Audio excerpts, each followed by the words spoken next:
The week after, Yeah. we moved in. Beautiful facility, so clean back then. Looked amazing. I'm benching. So Max had me programmed anywhere between 660 to 700 kilos Right. at 75 back then. Yep. I was on fire.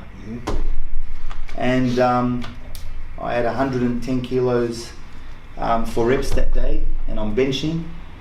And this is very Keep talking. dramatic and traumatic, talking. and you're trying to figure out how to open a bottle of Well, I water. wasn't there. I was in the car with Max coming back from Rosebud, so we didn't hear the crack. I already know where you're going. What led to what you're about to say? So, because there was a shoulder injury before that, You wasn't know, there? I'd had a car accident. Yeah. So the week before, I'm training and I get a phone call saying, "Where are you?" And I said, "Why?" They said, I said, "Who's this?" They said, "The leader newspaper. There's awards that Eddie had, and you've won." I never got the award. The Victorian Leader, the newspaper, sportsman or something of the year because of what we did at Worlds, and you put that article, etc. Anyway, so I get in the car, I leave the gym, I'm racing on the freeway, I check where my phone is, I look up, I don't see cars in front of me. Don't text and drive. I wasn't texting, I was checking with. I've got to text. Correct though. Massive. I ride off a car, wasn't my car anyway. Porsche. I don't get it checked Porsche. out. Something. I get it. I don't get it. Yeah, I don't get it checked out anyway. But I'd also never really recovered from the first surgery. So anyone always make sure you rehab properly. Now I turned 40, and so this year, but back then I was 35, and I'm competing against young kids, and we'll talk about that later because I really want to talk about masters lifting and what happens when you're 40. But I kept on thinking I'm running out of time. I'm obsessed with powerlifting. I'm obsessed with Marcus. I love Max. I just wanted 6 days a week at that place. Regardless, we used to go there if I trained or wasn't training, just to give everyone support. It's a good environment. Amazing environment. It was amazing. When it first started in the garage, I was there. Sky Road was Leave amazing. from The Saturday mornings, I neglected my family. I didn't neglect work because I'm at work now, but I didn't neglect work. It was all about powerlifting, and so I just rushed, and I never rehabbed this.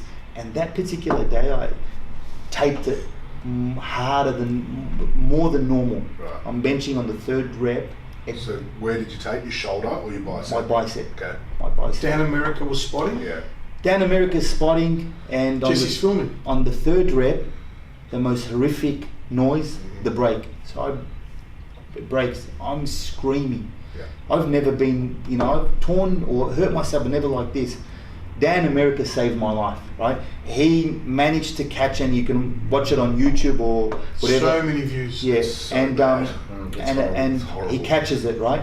And quickly the whole, Jesse drops the camera, everyone rushes to me. I think I've torn something, right? Or maybe I've dislocated. We all went to the hospital. I was on the way back. Yeah, we all And went we to got the phone call. I went to Emad's Dandenong hurt himself. Hospital, for God's sake. Dandenong Hospital. And Experience. not pressured, Dandenong. No, normally Epworth. And so the doctor looks at me. It was funny, the ambulance drive there, poor girl driving, she reverses into a pole. She goes over speed hump. I'm crying, not Gwen crying, but like crying. Didn't need cryotherapy then? No. She said to me, "I think it's dislocated. We should pop your shoulder back, God. and it should be okay." And I said to him, "Marcus, I should be right. We're in May, comps in June. I'll be fine. 4 weeks if it's dislocated." Anyway, she goes, "Come in." So we go into the room where all the X-ray footage is, and I'm looking at that, and I said, "Whose arm's that?" She looked at me. She goes, "That's yours." I said, "That's completely snapped in half." She goes, "That's yours." So I was shattered, devastated. Look, it was very, very difficult for me, but I thought I'll be back. So we started safety squat, and we got strong one arm, etc. At the 12-week mark, I went and had a revision, and they noticed that there were problems. They put a titanium rod inside the bone. Right. During that time, I had a really, really good message from Gracie Vanas, who is one of the most influential people in powerlifting, who ran US Open. She sent me an email. I didn't know who she is, just offering sympathy, and also she broke her arm as well. And so thank you very much to Gracie, who helped with my rehab. during the surgery, and it's very common in Australia, sadly, that during surgery there's a lot of infection. And I had osteomyelitis and white staph. Needed to be in hospital for 3 weeks while I was on antibiotics because they was worried that all those little bugs which had eaten the rod might cause maybe my arm to no longer be there. So, I was being tested for bone cancer and all these, it was very, very difficult. Long story short, November, they take the titanium rod out, and it was just before Dan Green's comp. I'm at the gym, there was a novice comp. Now I walk in, and again, the business side of me, Marcus is busy and a few others, and I'm thinking there was a novice comp. It's actually a really busy novice comp. Marcus holds amazing novice comp. Sometimes he gets 40, 50 people. I reckon it might have been Melbourne Cup. Possibly. I think it was Melbourne Cup. Yeah, it was packed. The place was packed. Yeah. And I said to the couple of people, "Are you guys serious? There's some old people here watching their grandkids. There are chairs at the top of, we bought something like 200-300 folding chairs. Are you guys serious? Like, don't be lazy. I'll go get them." And Jack Pollard said, no, you'll break your arm. I said, "Jack, you guys are lazy. I'll do it," right? Like an owner should do in a business, always lead by example. I get up on a ladder, I get on top of the mezzanine where the toilet is. Now, I'm not a handyman, so I don't understand plaster and beams. I walk straight over the plaster, I fall through the plaster, my arm hits the beam, snaps, I get concussed.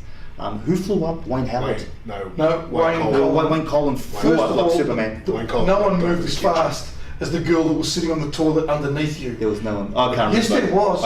She flew out of I fell through. She looked up. I fell through the plaster, knocked my head. She was in the right place. Yeah. I snapped my arm. Anyway, long story short, I broke my arm again. Yeah.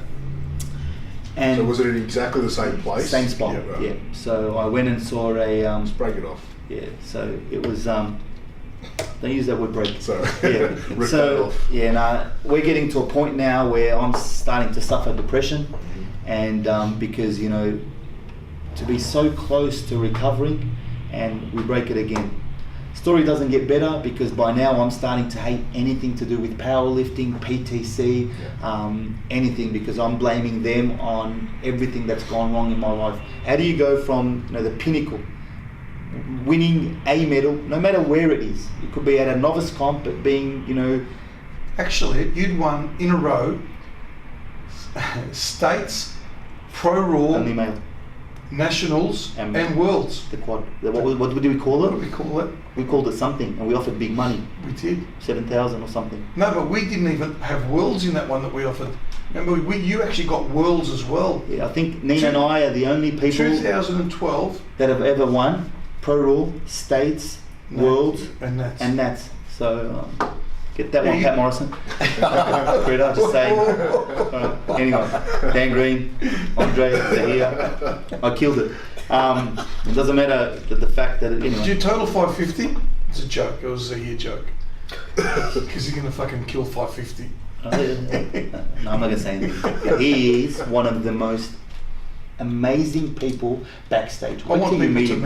Yeah. Wait till you meet him. Forget that. Every sport needs a villain, and he comes across. But backstage, he's one of the nicest guys. He'll rap Andre if it means Andre's going to break a world record. Not worry about him. Yeah. When I met him at Jeep, and it's just he's a lot of nervous energy. The guy weighs 125, not 180 or 200 kilos. He doesn't need to say I'm the beast and win. Totals over 1100. He is, and his wife, but he is a gentleman. Do you remember his wife competed at that Worlds? Yeah.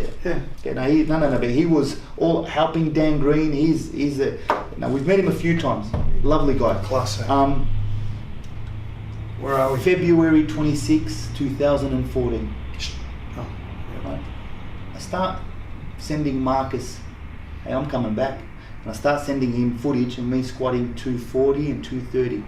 I'm going for 250, right? And it's just that definition because, I've moved over to head office. I've become the managing director of House Warehouse. Very time poor. I'm squatting 250 kilos in a little cage or whatever they're called. It wasn't even bolted to the ground. Yeah. I have one spotter. And it's not his fault.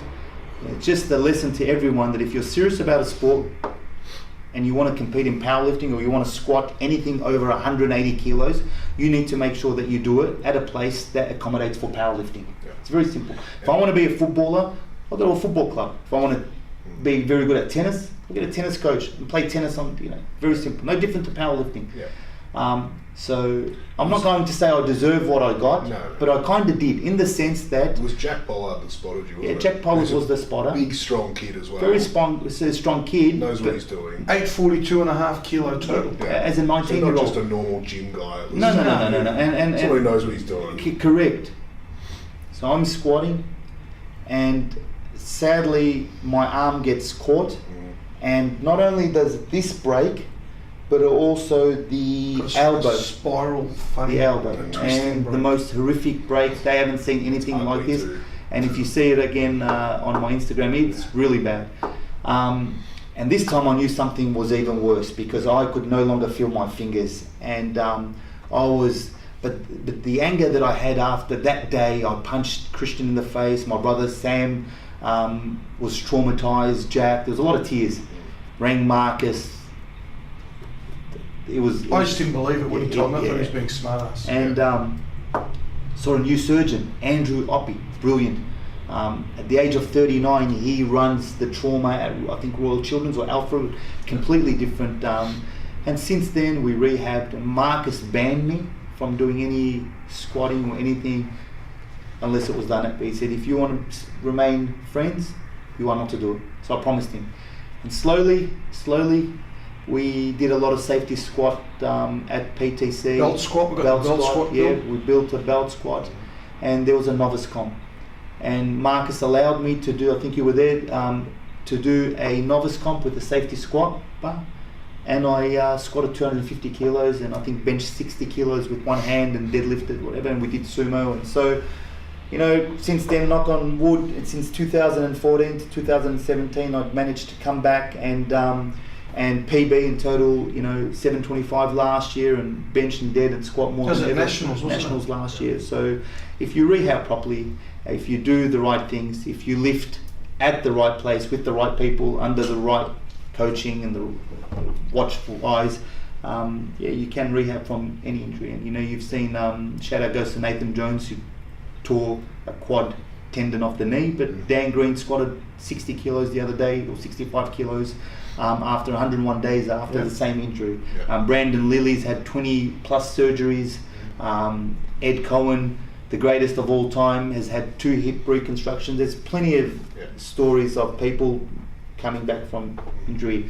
At Pro Raw, we had the one-legged monster, who Casey Mitchell, who deadlifted 600 pounds. So that's my story.